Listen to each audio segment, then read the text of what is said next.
Thank you very much, Acting Chairman Ellsworth, Ranking Member Shabbat, members of the committee, the SBA, which is here, and the AGC for letting me speak.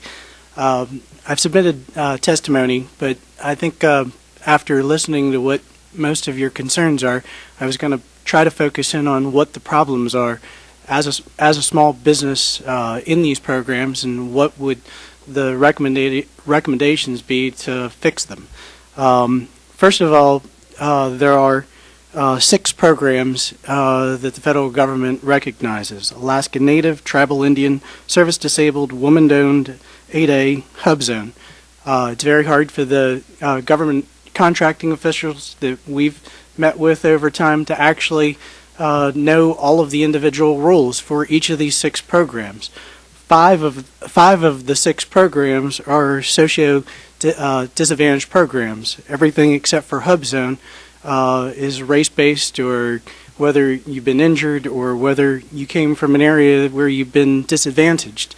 My personal recommendation as a small business outside of any organization is to consolidate them into one program. Immediately, women-owned could have equal parity to 8A. Hub Zone would run parallel Alaskan Natives, who have an unlimited cap on the amount of sole source, would be restricted by 8A. Tribal Indians, which have an unlimited cap on sole source, would be limited by 8A. Service Disabled, which are seeking to have parity with 8A, would have 8A.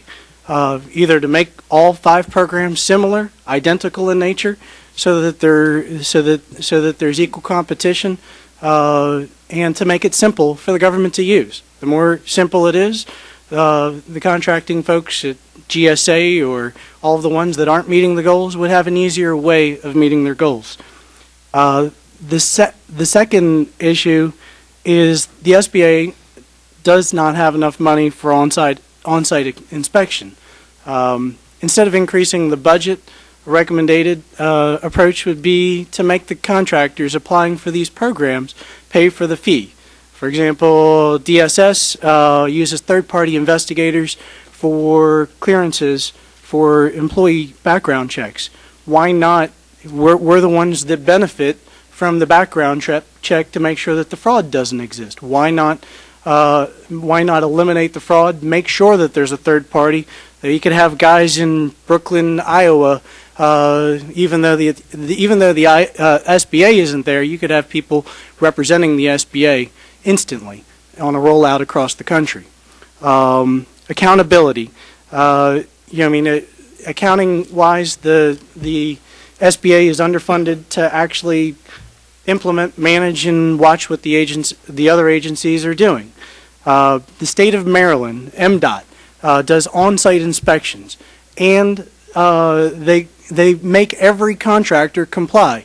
They make the contractors that subcontract, the subcontractors that are small businesses, actually submit affidavits stating that they were paid the funds that were claimed to have been paid by them, reducing fraud. There's an actual body that actually cross-references all these documents and comes up with it. That, I believe, the SBA needs significant funding for, and that could put the teeth into this program for enforcement. Agencies like GSA have been undermining a lot of the rules. Like, for example, on Hub Zone, there's a price preference. In 2005, they wrote a memorandum of understanding stating that they weren't going to do PEP evaluation. 1 year later, after 0 comments were issued, I didn't even know that there was a rulemaking issue, they enacted it. So today there is no price preference for GSA. They're one of the ones in red across the board. I believe all programs should have equality, should be fair, simple, easy to use. One of the issues brought up was that a majority of the contract dollars were going to a select group of contractors, brought up by Representative Clark. This is because there's a high degree, from contracting side, there's a risk of using small business. To replace a small business costs a lot of time and money. And so there is not equality. I mean, to the government, we're all commodities. I provide asbestos, demolition There are 100 companies that provide it. We are commodities. The question for the government is how do they reduce their risk exposure? I don't know if I could be afforded more time. I've got 4 or 5 more items that could, as problems and solutions. Mr. Goel, they are going to call votes probably during this testimony, so if we could do it and maybe get it to them in the question and answer period, that would probably be preferable to the committee. Thank you very much for your time.